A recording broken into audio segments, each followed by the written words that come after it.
comenzar definiendo qué es la lógica y sabemos que es una disciplina que trata sobre los métodos de razonamiento. Esta disciplina proporciona reglas y técnicas para determinar si un razonamiento es válido o no.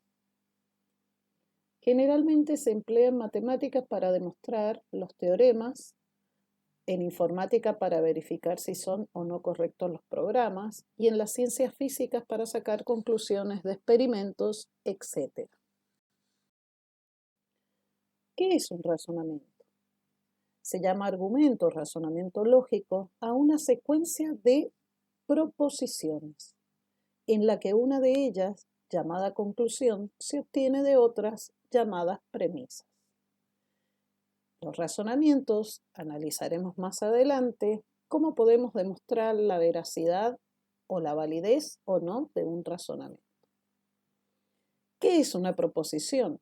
Una proposición es una sentencia declarativa que puede ser verdadera o falsa, pero no ambas a la vez. Por ejemplo, estas son proposiciones. Hoy es sábado, los triángulos tienen 4 vértices, 25 más 24 es igual a 49, Juan va al trabajo en tren. Estas no son proposiciones. Viva la patria, está lloviendo, oprima la tecla Enter. Las primeras son proposiciones, puesto que pueden ser declaradas como verdaderas o falsas, mientras que las segundas no pueden ser declaradas como verdaderas o falsas.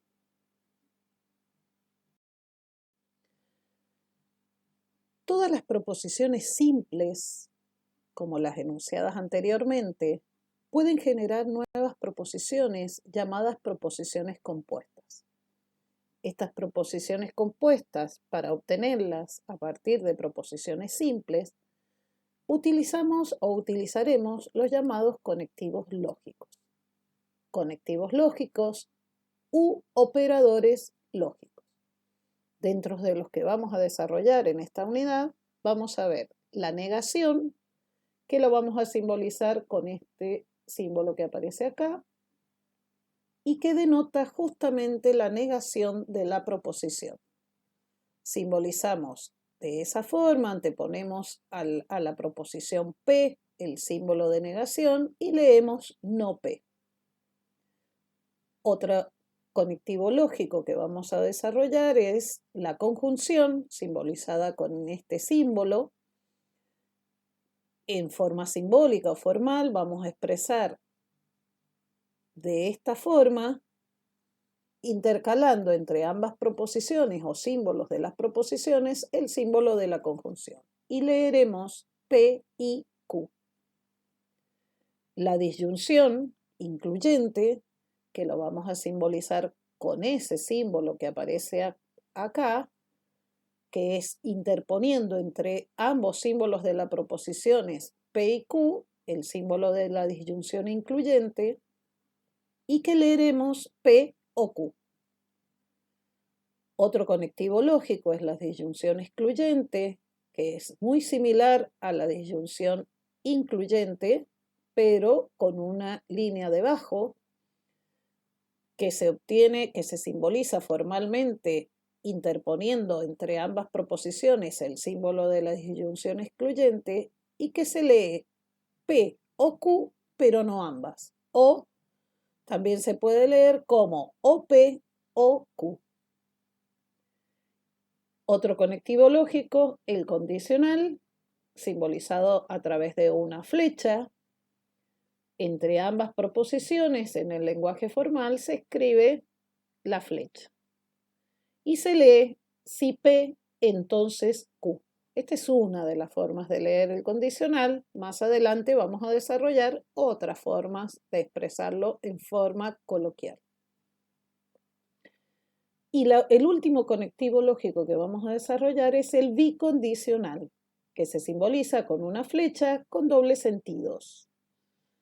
Esta flecha de doble sentido se escribe entre ambos símbolos de las proposiciones y se lee P si y solo si Q. Todos estos conectivos lógicos vamos a desarrollar uno por uno para comprender cómo se trabaja con ellos o cómo obtenemos nuevas proposiciones a partir de proposiciones simples dadas. Comencemos por la negación. Dijimos que para obtener una nueva proposición compuesta en este caso, se antepone a la proposición P el símbolo de negación, que se lee no P o no es cierto que P. Lo importante de esta operación o este cuantificador o este conectivo lógico de la negación es que al anteponer lo que estamos haciendo es justamente cambiar el valor de verdad de la proposición.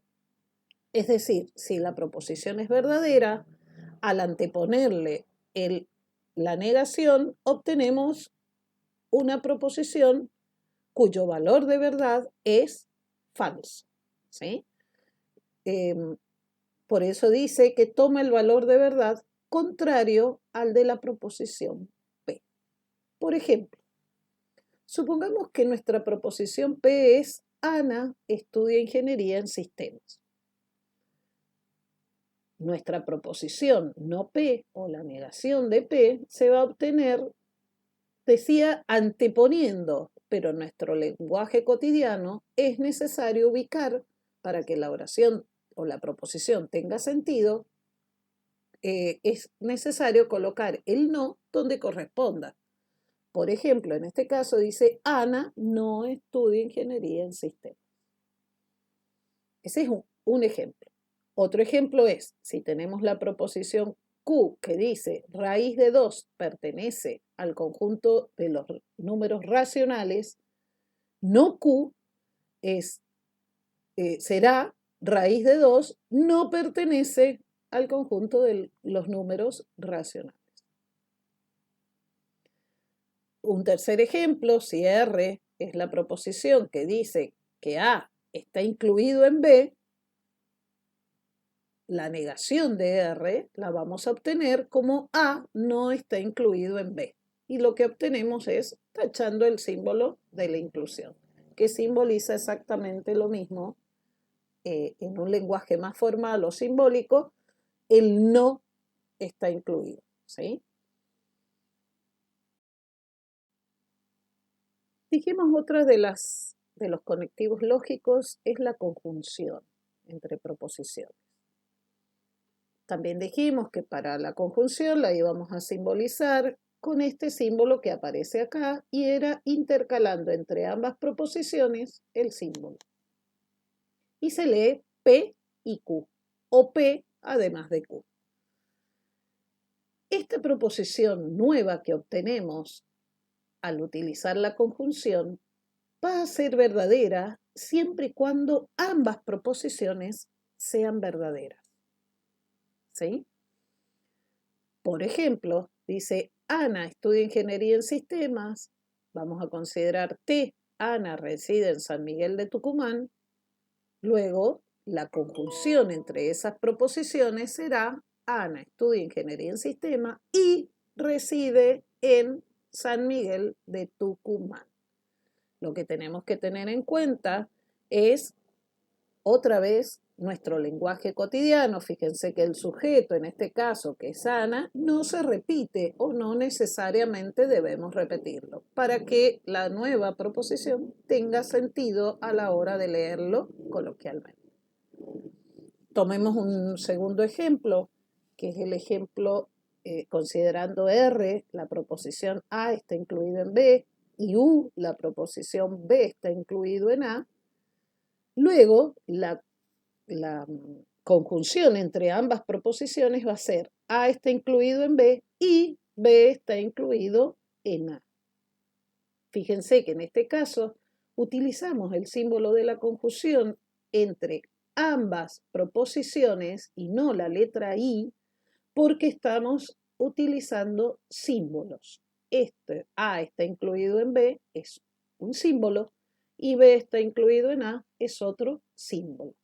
Muy distinto al ejemplo anterior que trabajábamos con expresiones coloquiales, ¿sí? Oraciones que nosotros conocemos. El tercer ejemplo, suponiendo que Q es raíz de 2 pertenece al conjunto de los racionales y vamos a considerar no S como raíz de 2 no pertenece al conjunto de los enteros, la conjunción entre estas dos proposiciones la voy a obtener como raíz de 2 pertenece a Q y raíz de 2 no pertenece al conjunto de los enteros. Fíjense que también no solo podemos combinar proposiciones simples, sino también proposiciones compuestas, como en este caso, no S. Disyunción incluyente. En este caso, la disyunción incluyente estaba representada por el símbolo, este símbolo que aparece acá, se interpone entre el símbolo de cada una de las proposiciones y se lee P o Q. Esta proposición va a ser verdadera si por lo menos una de las proposiciones es verdadera, ya sea P o Q. O, lo que es por ahí mucho más fácil, va a ser falsa solo o únicamente en el caso que ambas proposiciones sean falsas.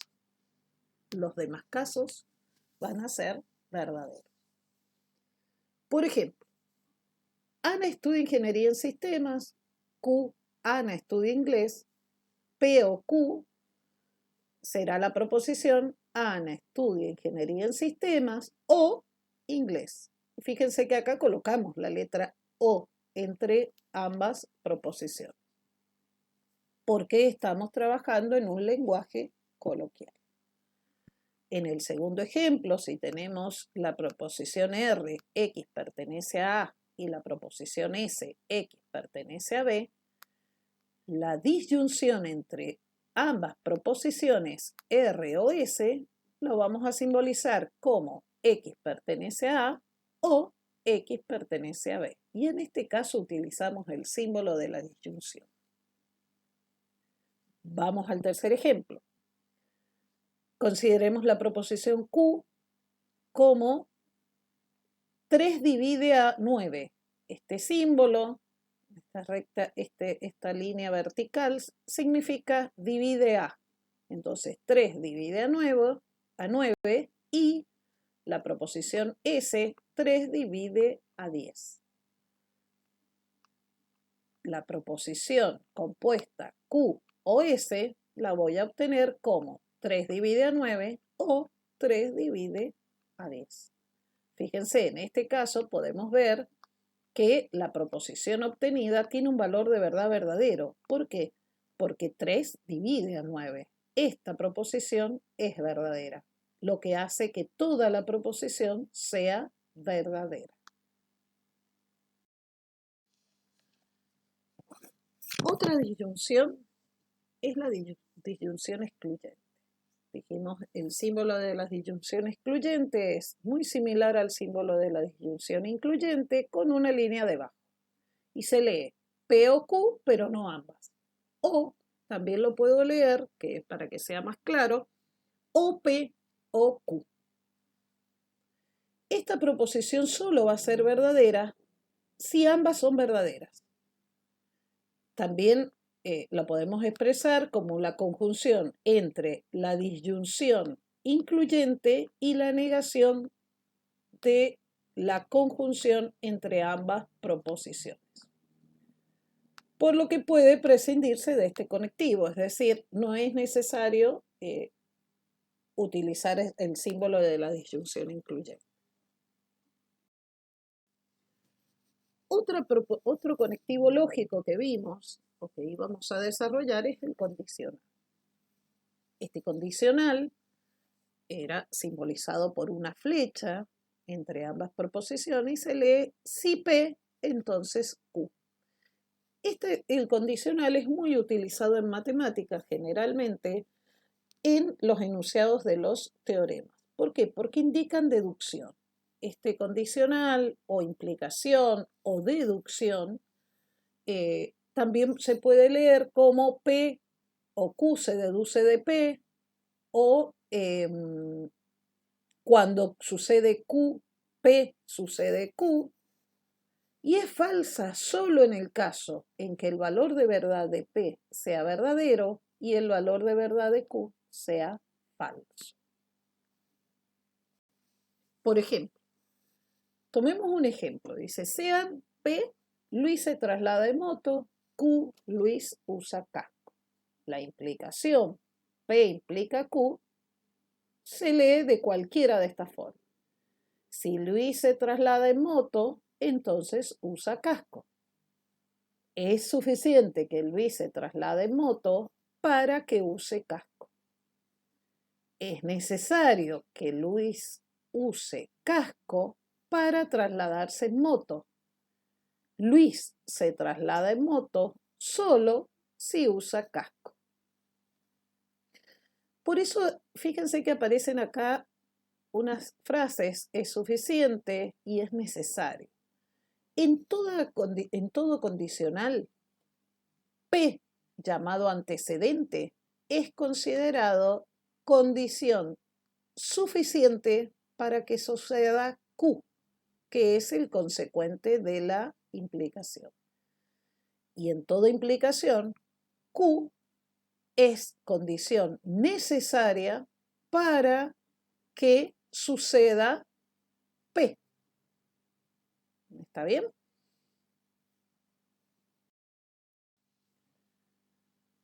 Toda implicación, dada una implicación de la forma P implica Q, tiene asociadas 3 implicaciones más. Es decir, que en total vamos a tener 4 implicaciones. O sea que a partir de una implicación yo puedo obtener 3 implicaciones más. Una es la implicación recíproca. O sea, si yo tengo P implica Q, la recíproca es Q implica P. Otra implicación asociada es la contraria, que es no P implica no Q. Y otra implicación es la contrarrecíproca. No Q implica no P. Estas implicaciones asociadas tienen como característica de que la implicación directa, P implica Q, y la contrarrecíproca se dicen que son lógicamente equivalentes, ¿sí? Y la recíproca y la contraria son lógicamente equivalentes entre sí. ¿A qué le vamos a llamar lógicamente equivalentes? Son aquellas proposiciones que puedo reemplazar una por la otra, ¿sí? Para que ustedes lo comprendan. Por ejemplo, sean P, la proposición está lloviendo, y Q, salgo de paseo. Entonces, P implica Q, la proposición directa, digamos, entre P y Q, será si llueve, entonces uso paraguas. La implicación recíproca, si uso paraguas, entonces llueve. La contrarrecíproca, si no uso paraguas, entonces no llueve. Y la contraria es, si no llueve, entonces no salgo de paseos, de paseo.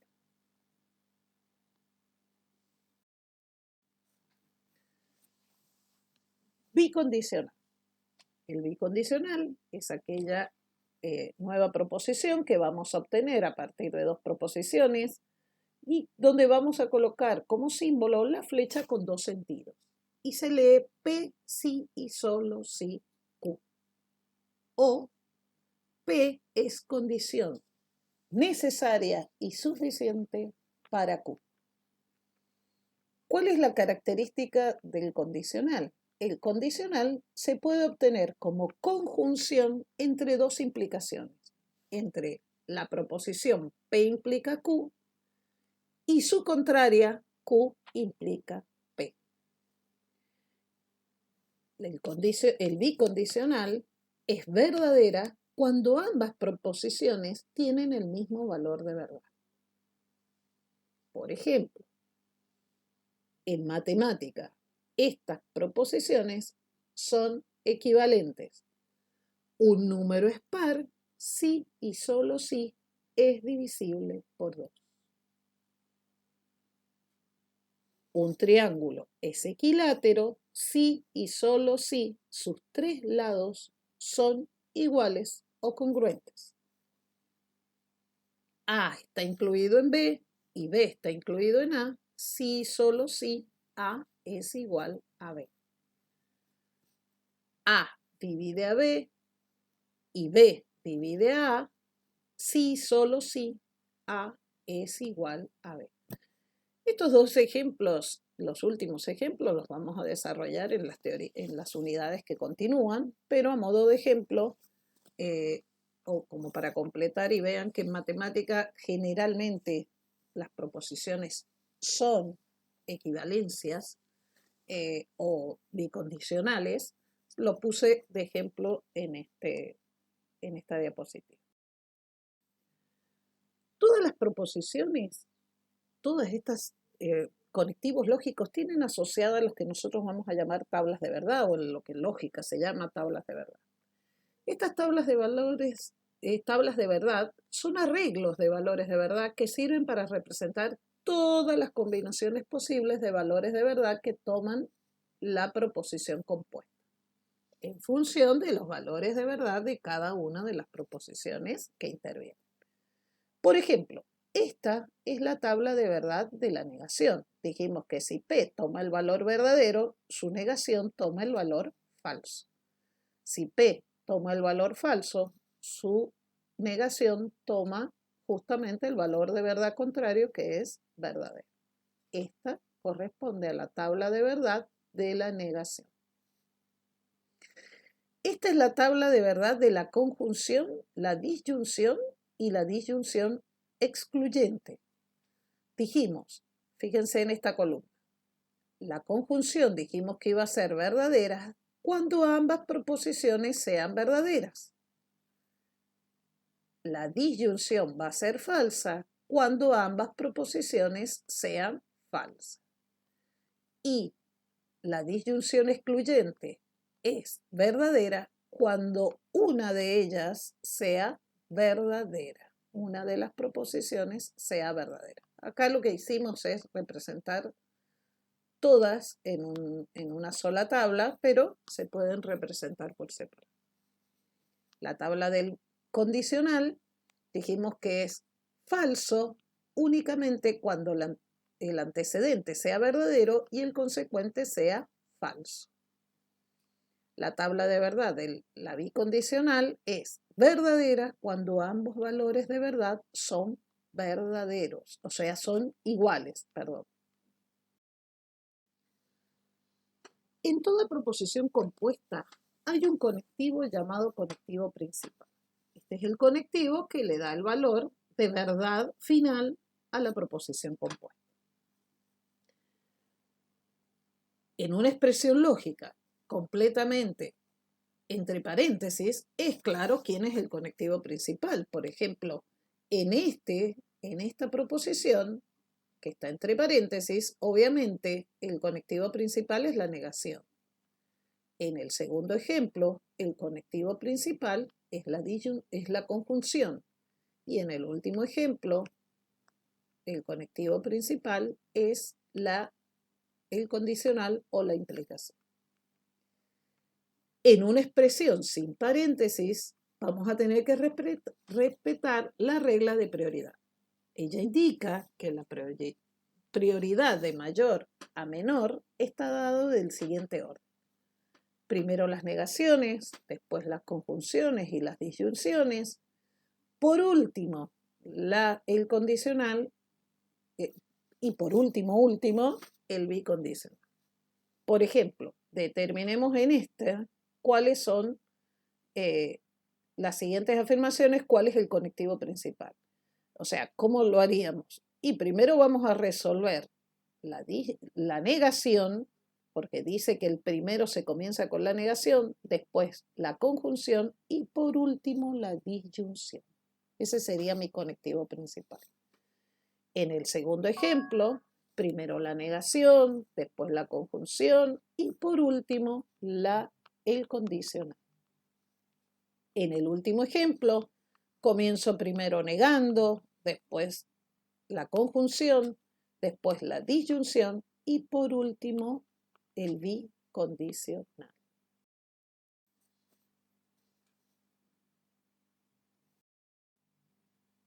Bien, continuemos. ¿Cómo se construyen las tablas de verdad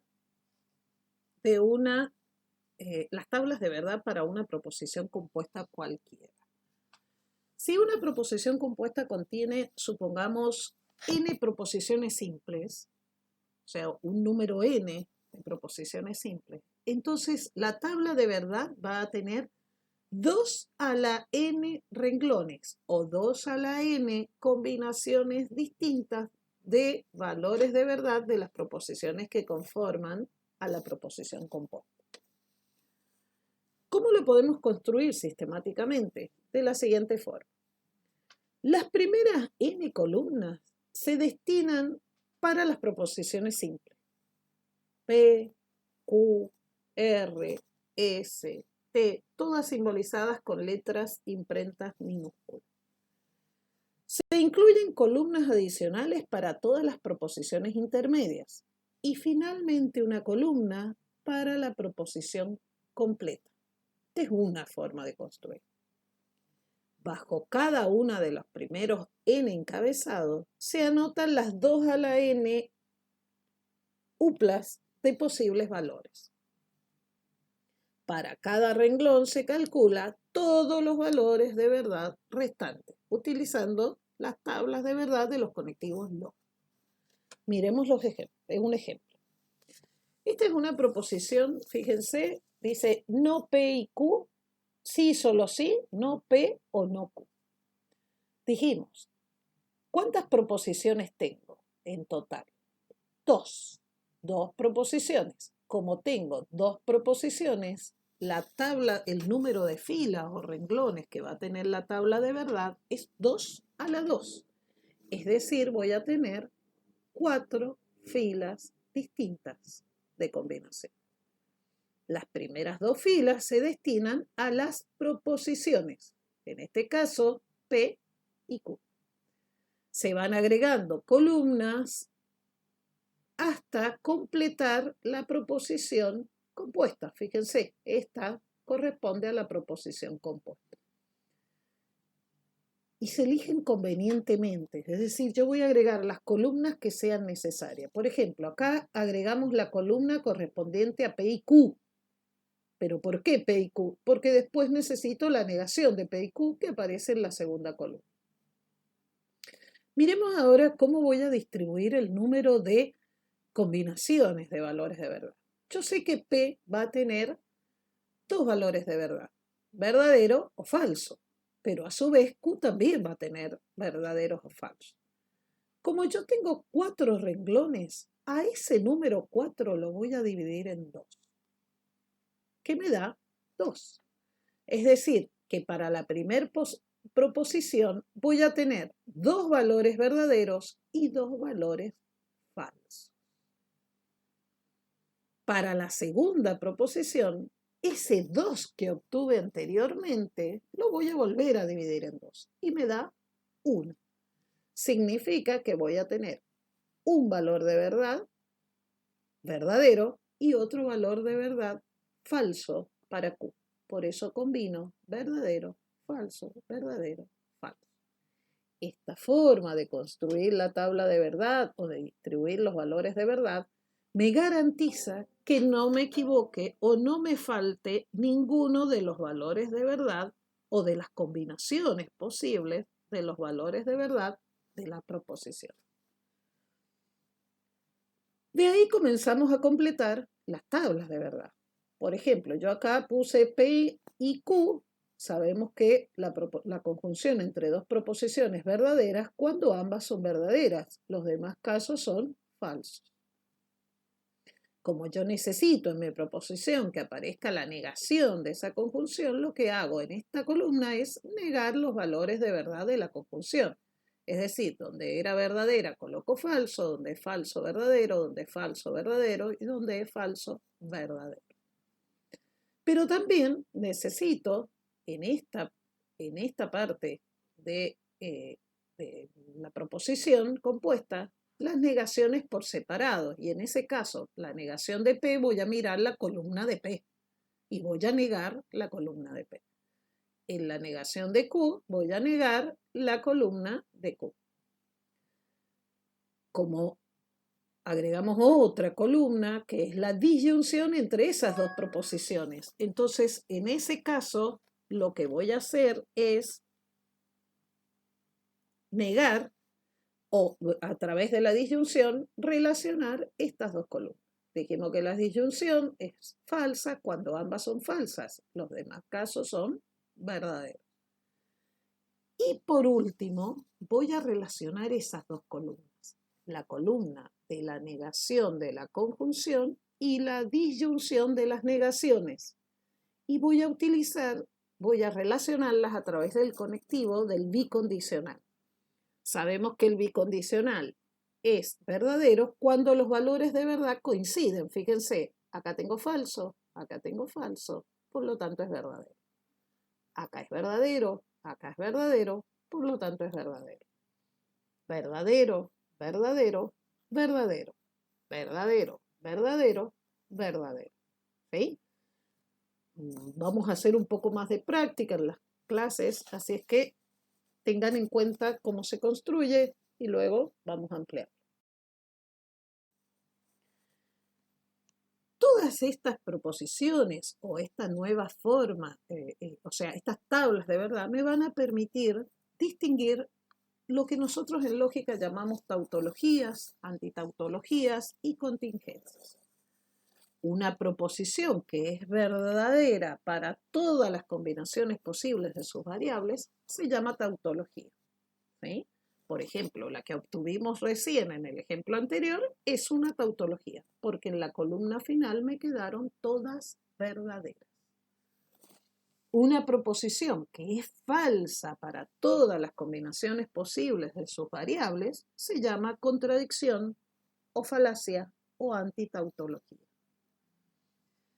Y por último, una proposición que no es tautología ni es una contradicción se llama contingencia. Y ahí mostramos 3 ejemplos. Les pido como ejercicio que practiquen construyendo las tablas de verdad de cada uno de estos ejemplos y verifiquen que realmente son tautología, contradicciones y contingencias. Hasta aquí